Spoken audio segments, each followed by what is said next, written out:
प्रिय छात्र छात्राओं, मैं आपको इस वीडियो में आपका पुनः स्वागत करता हूँ। इस वीडियो में हम विचार करेंगे, चर्चा करेंगे। बौद्ध धर्म आपने पढ़ा है।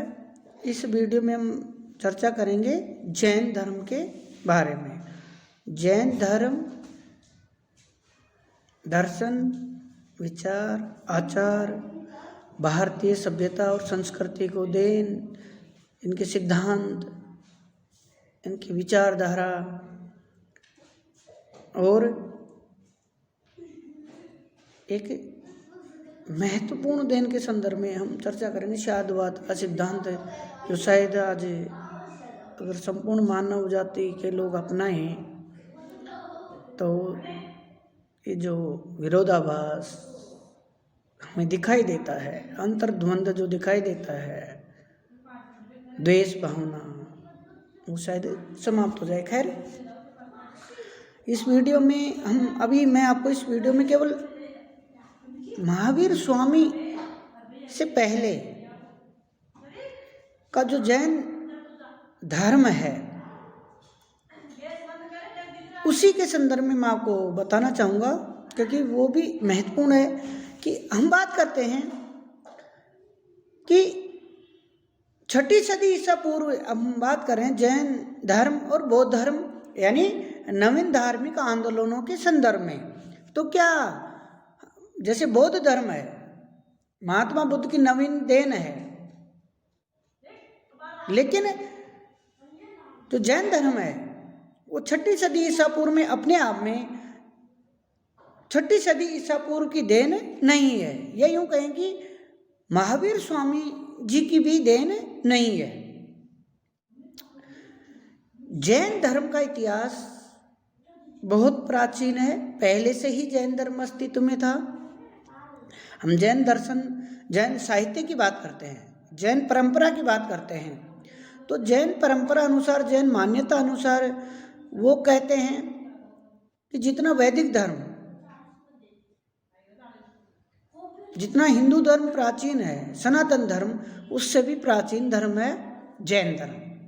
लेकिन कम से कम वो ये तो मानते ही हैं, अडिग भी रहते हैं और वो बताते भी हैं कि वो वैदिक धर्म हिंदू धर्म के जितना ही प्राचीन धर्म है।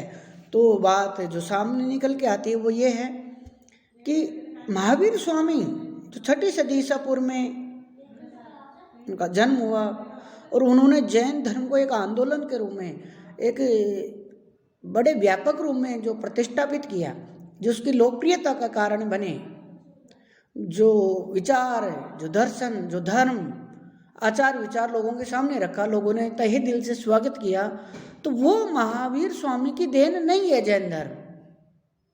यानी वो पहले से ही मौजूद था। उसको एक क्रांति के रूप में, एक व्यापक रूप से, एक आंदोलन के रूप में बड़े पैमाने पर उसको प्रचारित किया, प्रसारित किया, लोकप्रिय बनाया, अपने व्यक्तित्व से, अपने सिद्धांतों से, अपनी शिक्षाओं से, अपने प्रचार प्रसार से, अपने व्यक्तित्व से। तो जैन धर्म जो है वो वैदिक धर्म, हिंदू धर्म जितना ही प्राचीन माना जाता है, और महावीर स्वामी उसके संस्थापक नहीं हैं। बल्कि जो 6ठी सदी ईसा पूर्व में जो जैन धर्म एक आंदोलन के रूप में स्थापित हुआ, अवतरित हुआ, वो उसके प्रवर्तक जरूर माने जा सकते हैं, संस्थापक नहीं। तो हम बात करते हैं जैन धर्म की। जैन धर्म वैदिक धर्म, हिंदू धर्म, ब्राह्मण धर्म जितना ही प्राचीन और समकालीन माना जाता है। और इसमें जो जैन धर्म के विकास, शिक्षाओं के, सिद्धांतों के विकास और उत्थान में योगदान देने वाले महत्वपूर्ण विद्वानों को तीर्थंकर कहा जाता है।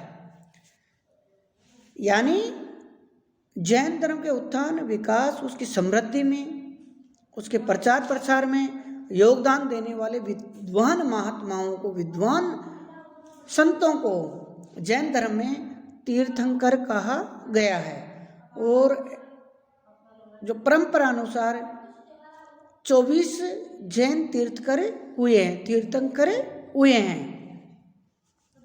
उनमें प्रथम जो जैन तीर्थंकर हैं वह हैं ऋषभदेव। चलो पहले हम बात करते हैं तीर्थ किसे कहते हैं, या तीर्थंकर की जो अवधारणा है उसका शाब्दिक परिप्रेक्ष्य अर्थ क्या है। तीर्थंकर, जिसमें पहले अपन बात करते हैं तीर्थ, जैसे तीर्थ एक धार्मिक यात्रा, धार्मिक स्थल के रूप में भी स्वीकार्य है, लोग अच्छी तरह जानते हैं तीर्थ करना। जो तो तीर्थ है, हम तीर्थ जो शब्द है उसकी बात करते हैं कि तीर्थ जो शब्द है उसका अर्थ क्या है। इसका जो तीर्थ शब्द है उसका अर्थ है निमित्त से, यानी निमित्त कौन होता है, बनाने वाला, चुनने वाला। तो तीर्थ का अर्थ है निमित्त।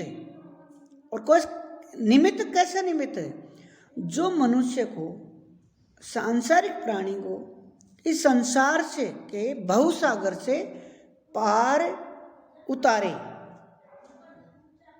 वही कौन है, निमित्त है, तीर्थ है।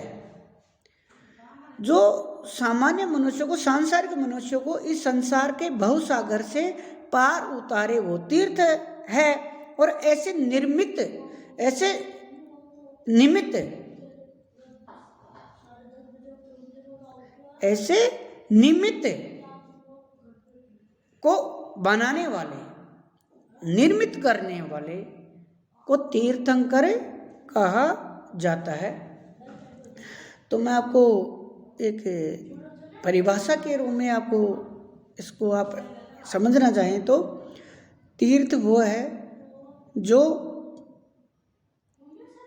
मनुष्य को, ऐसा निमित्त जो मनुष्य को संसार के बहुसागर से पार उतारे वो तीर्थ है। और ऐसे निमित्त को निर्मित करने वाले, बनाने वाले को तीर्थंकर कहा जाता है। तो ये तो बात हुई शाब्दिक अर्थों की। इसी प्रकार जैन धर्म में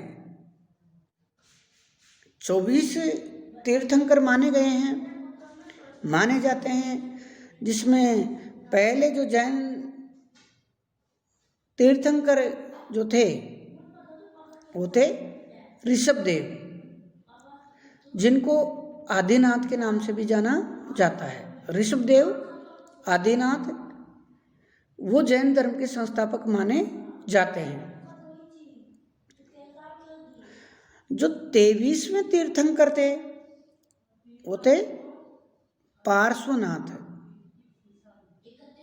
और 24वें और अंतिम जो जैन तीर्थंकर माने जाते हैं वह है महावीर स्वामी।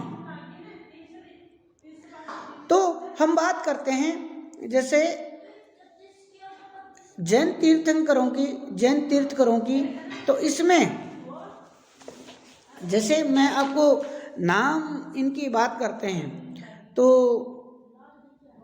जैन धर्म के अनुसार जो तीर्थंकर हैं पार्श्वनाथ, महावीर स्वामी और ऋषभदेव, जो आपके एग्जाम की दृष्टि से महत्वपूर्ण है, लेकिन जानना सभी दृष्टि से सभी जानना जरूरी है आपके अध्ययन के लिए। तो मैं आपको जैन जो 23 से 24 तीर्थंकर है उनके नाम बता देता हूँ आपको। पहले जो जैन धर्म के तीर्थंकर हैं वो है ऋषभदेव यानी आदिनाथ, जो जैन धर्म के संस्थापक भी हैं। उसके बाद में हैं अजितनाथ, दूसरे तीर्थंकर हैं संभवनाथ, चौथे हैं अभिनंदन, पांचवें हैं सुमति, छठे हैं पद्मप्रभ, सातवें सुपार्श्व, आठवें हैं चंद्रप्रभ, नवें हैं सुविधि, 10वें तीर्थंकर है शीतल, 11वें हैं श्रेयांश, 12वें नंबर पे आते हैं वासु पूज्य, 13वें नंबर पे आते हैं विमल, 14वें नंबर पे आते हैं अनंत, 15वें नंबर पे आते हैं धर्म, 16वें नंबर पे आते हैं शांति, या शांतिनाथ भी कह सकते हैं आप, 17वें कुंथु, 18वें अरह, 19वें मतिल। देखो विद्यार्थियों, ये जो 19वें नंबर के जो जैन तीर्थंकर है, विद्वान हैं, वो मल्लीनाथ भी आप कह सकते हैं, उनका नाम दूसरा नाम मल्लीनाथ है। उनको लेकर जो जैन संप्रदाय बने, वैसे जैसे पहले आप बौद्ध धर्म में पढ़ते हैं दो संप्रदाय बने, वैसे ही जैन धर्म में भी 2 संप्रदाय बने, दिगंबर और श्वेतांबर। तो दिगंबर वाले उनको स्त्री मानते हैं और श्वेतांबर वाले उनको पुरुष, यानी वो स्त्री थे या पुरुष थे, इसको लेकर भी जो जैन परंपरा है, जैन जो विद्वान हैं, उनमें मतभेद है। 20वें जो तीर्थंकर थे मुनि या सुवर्त थे, 21वें थे नेमी, या जिनको आप नेमिनाथ कह सकते हैं। 22वें जो जैन तीर्थंकर थे अरिष्ट नेमी, उनको भगवान कृष्ण, जो हिंदू धार्मिक परंपरा है, जो वैष्णव परंपरा है, उसके अनुसार जो भगवान विष्णु के समकालीन माना जाता है 22वें जैन तीर्थंकर अरिष्ट नेमी को। और 23वें जो तीर्थंकर हैं, मैंने आपको पहले बताया पार्श्वनाथ। और 24वें जो तीर्थंकर हैं, अंतिम जो तीर्थंकर हैं महावीर स्वामी। ये इनके जो बात है, मैं आपको एक जो ऐतिहासिक जो सोच है, मान्यता है, उसकी हम बात करते हैं। तो प्रथम जो संस्थापक हैं, आदि प्रवर्तक हैं जैन धर्म के, ऋषभदेव या आदिनाथ है। वो जैन धर्म के संस्थापक माने जाते हैं। उनसे लेकर 22वें जो जैन तीर्थंकर हैं, जिसका नाम मैंने अभी आपको बताया अरिष्ट नेमी, पहले से 22वें जैन तीर्थंकर तक वो ऐतिहासिक नहीं है, यानी मान्यताओं पर विश्वास पर ही उनका मान्यता, उनकी परंपरा के अनुसार उनको माना जाता है। वो ऐतिहासिक पात्र नहीं है। जो ऐतिहासिकता की बात करते हैं हम, जिनके साक्ष्य मिलते हैं, प्रमाण मिलते हैं, स्रोत मिलते हैं, जिन्हें हम इतिहास में साबित कर सकते हैं, किया जाता है, वो है पहले जो तीर्थंकर हैं जिनको ऐतिहासिक है, वो पार्श्वनाथ और महावीर स्वामी। तो ये जो परंपरा है जैन धर्म की ऐतिहासिकता और तीर्थंकर परंपरा, वो मैंने आपके सामने रखी है। हम आगे के वीडियो में बात करेंगे पार्श्वनाथ और उनका मत और बाकी जो जैन धर्म है उसके संदर्भ में। धन्यवाद।